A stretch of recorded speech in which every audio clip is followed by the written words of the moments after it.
So John Green mentions an interesting term, the cult of domesticity. And I think it's pretty fairly captured in this image here. And if you think about it, this is sort of the third model of femininity we've encountered, right? We began with Laurel Thatcher Ulrich's notions of the different roles that Puritan women played as a way of understanding their domestic culture. And then we looked at the contrast at the idea of Republican motherhood. And now, as we move into the antebellum period and we transition from the Jackson era into the slavery, the emphasis on slavery and the run-up to the Civil War, we have a new idea, the cult of domesticity. This becomes a new feminine ideal that in many ways builds on, but also moves in new directions from those two earlier versions. And I'm sharing with you here a National Humanities Center PowerPoint. I'm just going to use 2 pages of it that I think give us some interesting material to work with. The first is this really cool image. And this really is a classic image of American domesticity in the antebellum era. You have the mother there with the baby supervising the 2 children. It's a family captured in all its domestic splendor. This is sometimes referred to as the sentimental family, but it's really, you see a woman here who's an ideal, an angel of the house almost. And I want to take a look at one way of understanding this set of ideas about femininity in the antebellum era. It was developed by a 20th century historian named Barbara Welter, who identified what most of us now call the cult of domesticity as the cult of true womanhood. And she saw in that cult of true womanhood an emphasis on 4 criteria. And they're listed here, so I'm not going to read each sentence to you, but I will point out that it's piety, purity, submissiveness, and domesticity. And you look at this list of terms, and it's pretty easy to see, hey, this belongs on the traditional subordination end of our spectrum.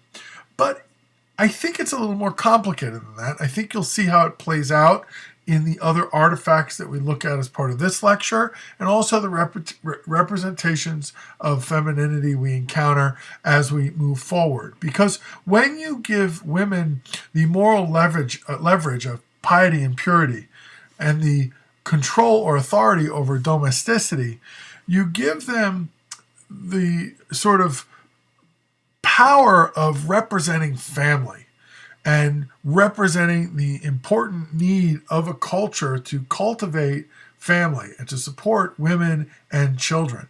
So this pretty naturally lends itself to women having strong opinions about some of the big issues of the day, particularly temperance and slavery.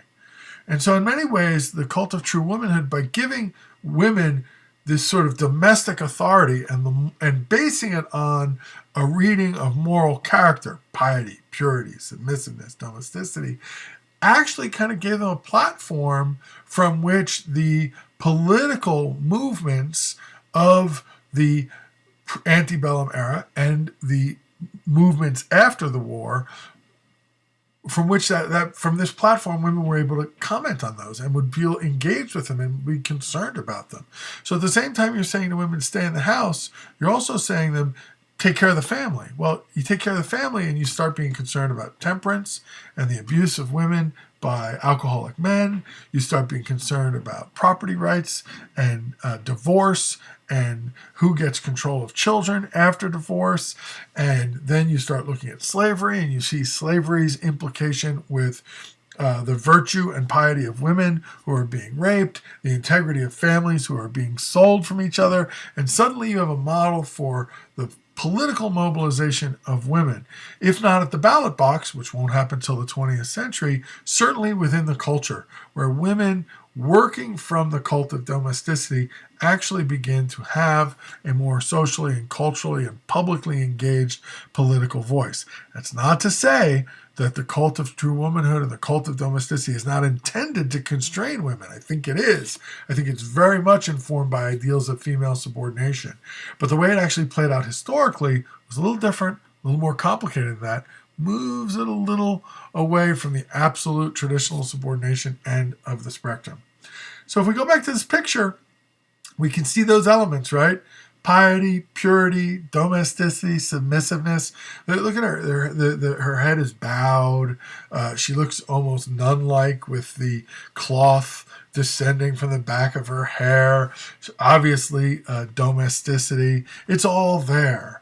And you can see how this could be a very constraining image of femininity. But you can also see how in a very sentimental culture, it could be in some surprising ways empowering. Hope this gives you some ideas as you look at the artifacts that are part of today's lecture and our future explorations of slavery and the Civil War. Thanks.